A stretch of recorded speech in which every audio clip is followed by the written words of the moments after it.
guys, Knife Detector here, and this is probably going to be not my last video on an old-timer knife, but it will be the last in this short series I was doing on old-timer knives.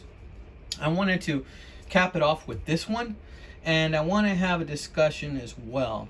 The discussion is going to be about what is a Grail knife. What makes a knife a Grail knife, right? And let's talk about this knife first, and then we're going to lead into the discussion. So for those of you just tuning in, if you would rather not know about this knife, but you're interested in that, go ahead and fast forward a little bit until I clear this stuff out of the way, and just leave the knife there by itself, and then we'll have that discussion. Or you can stay tuned for everything. So guys, this is a knife that I have been looking for my whole life, really. I've seen men carry this knife since, not this particular knife, but a knife just like this since I was a child, right? And I really wanted one of these for a very, very long time. Let's take a look at this knife right here. Of course, this is a two-blade folding hunter. It's an old-timer. Notice how the blades have a patina and they have some micro pitting in here. This is a very old knife. My guess would be that this knife is probably from somewhere either the late 70s, early 80s. And look at the beautiful Delrin on this knife, right? See how it gets that orange hue? That's the kind of thing I really love. Has it in the back too. The old-timer badge is a really big old-timer badge. Look at the saw cut Delrin on that. Again, you have the orange hue. Let's close this blade. By the way, there is no wobble or play on these blades. You could hear the snap right there. This is a Schrade USA 25 OT, guys. 25 OT. And growing up, I would always see, gentlemen, workers, people that work with their hands, carrying these types of knives. I saw them everywhere, and I really wanted one for the longest time, and I never got one. I never bought one for myself until just now, as you can see. I got a pretty good deal on this knife on eBay. I think I got it for all in about $29, including shipping, and I thought that was very reasonable for a knife of this age. And I'm very happy to have it. Now, I liked it so much, and as I normally do sometimes, I kind of get OCD about knives, so I like to have the sheath that fits the knife really well. So I went ahead and I sourced also this older sheath from eBay. This is an old-timer sheath. It had some paint going through it right here, but a little bit of WD-40 got most of that out. But this knife has some character. It's got what, and this knife sheath have character. And I think they're going to go well together. Somebody paid $1 for this knife sheath at a yard sale. Check it out. I paid $5. So all in, 30 bucks for this knife plus $5, and then $5 shipping. All in, I guess you can say I paid $40 for this whole combo, which isn't too bad to buy me something that I've been looking for a very, very long time. So before we go into what makes a Grail knife, because this is a Grail knife for me, I'm going to go ahead and I'm going to weigh it and, of course, measure it like I usually do. So let's measure it first. And the closed length is about 5 1/4 for the handle. 5 1/4 is a substantial knife. This is a substantial piece of tool that you're going to be carrying with you, okay? That's why carrying it in your pocket, if you don't wear a belt, it could weigh your pants down. So I usually carry a sheath. I live in Texas. So because I live in Texas, I enjoy that I can carry a knife in a sheath in public, and it's legal to do so. Even though lately what I've been seeing is I've been getting some stares whenever I have a knife sheath. Not just like stares of envy by other guys or gals that like my knife, but it's more like stares of, oh my goodness, he's got a knife. Those kind of stares, so which is interesting because that's never happened before this year. And it makes me wonder if maybe the reason for that is COVID and a general fear that is just took over the population for a while. But anyway, I digress. I love this knife. I love everything about this knife. As you can see, this knife has some age. This does have some micro pitting issues, but I'd say about 98% of this blade is there, okay? It has had a little bit of use, and when I got it, it was not sharp. Several passes with my diamond hone was able to get it back to sharp.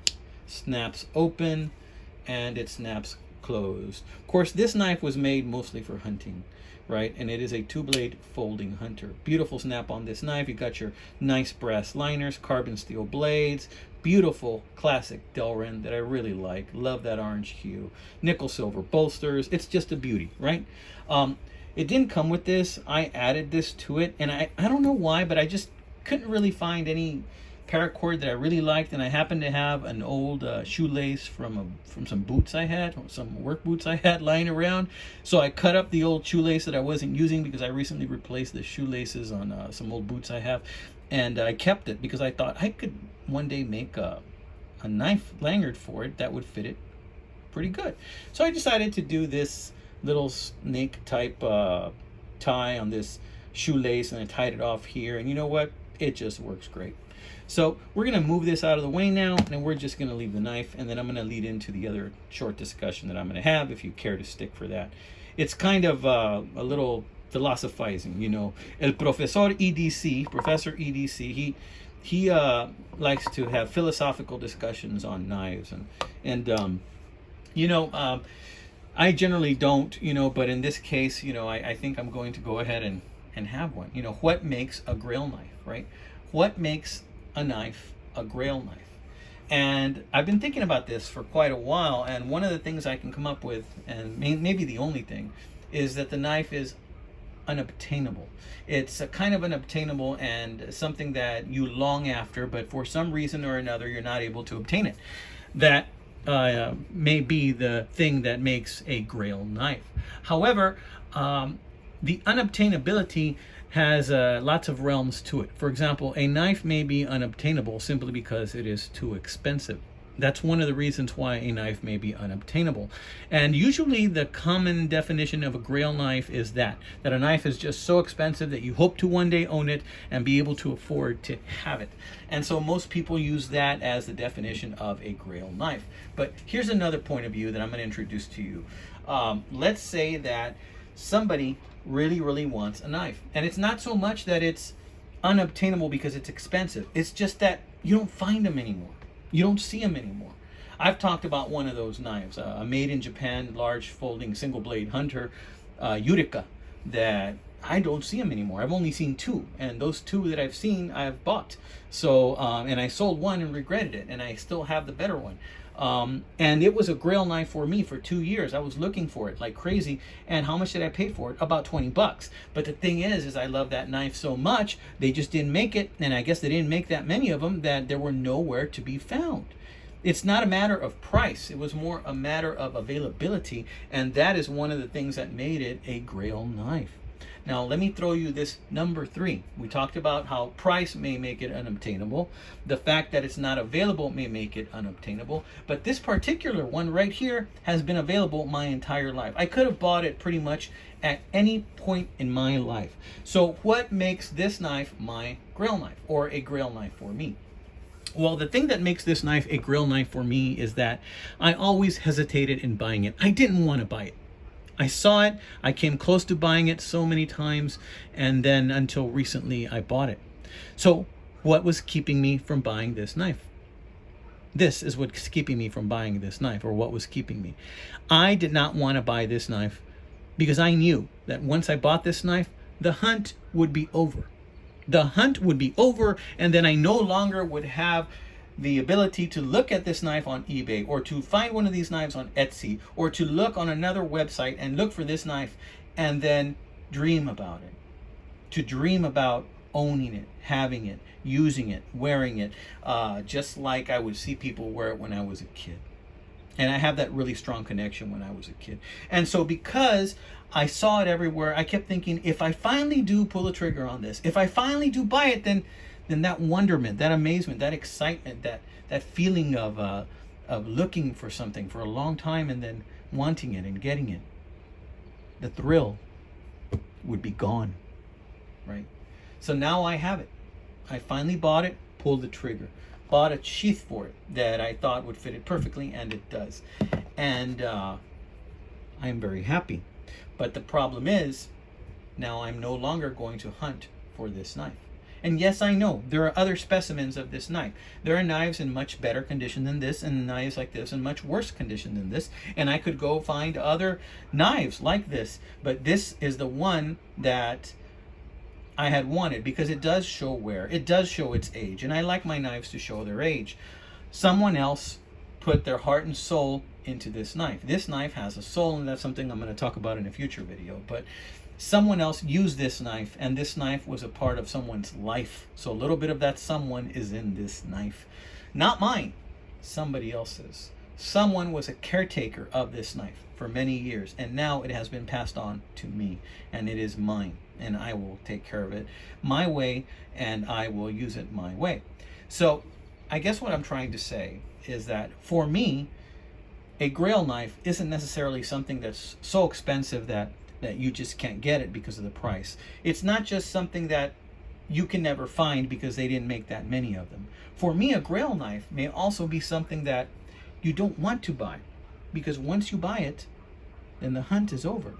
And my friends, if you're in the knife collecting hobby, then you know the hunt is where most of that joy comes from. All right, guys, this has been another episode of the Knife Detector. Thanks for letting me ramble. If you've kept up this far, and I don't think many of you have, I've broken 1,400 subs. I am on my way to 1,500. When I get to 1,500, I'm going to do a giveaway or two. So stay tuned for that, my friends. Thank you to all my new subscribers. Oh, and guess what? I now have an Instagram. Thanks to NebuCloud and the BPEX group, I went ahead and I caved in and I joined Instagram. I'm new to Instagram. I've put up only 2 or 3 posts. I'm really enjoying it though. A lot of great guys on Instagram. So check it out. I put a link on my page to Instagram. So if you have time, check out that link. Click on it. If you find me on Instagram, it's the same logo as I have on my YouTube channel, the one Gary made for me from The Last Ranger. It's the same logo, so if you're looking for me, just look for my logo. It's there. It says Knife Detector with a magnifying glass. Kind of like this, you know? Yeah, like that. So check it out. Okay, guys? I did not weigh this knife. Let me go ahead and do that right now. Let's move this out of the way.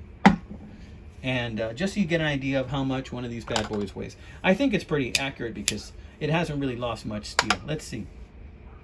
6.6 ounces. Now, a brand new buck 110 weighs 7.2. So it's just under the weight of a buck 110. That is not bad considering the width and the height, the length, and the girth of this knife. This thing is pretty big, and it's only 6.6. And that's with my lanyard to pick up the lanyard. 6.5. Look at that.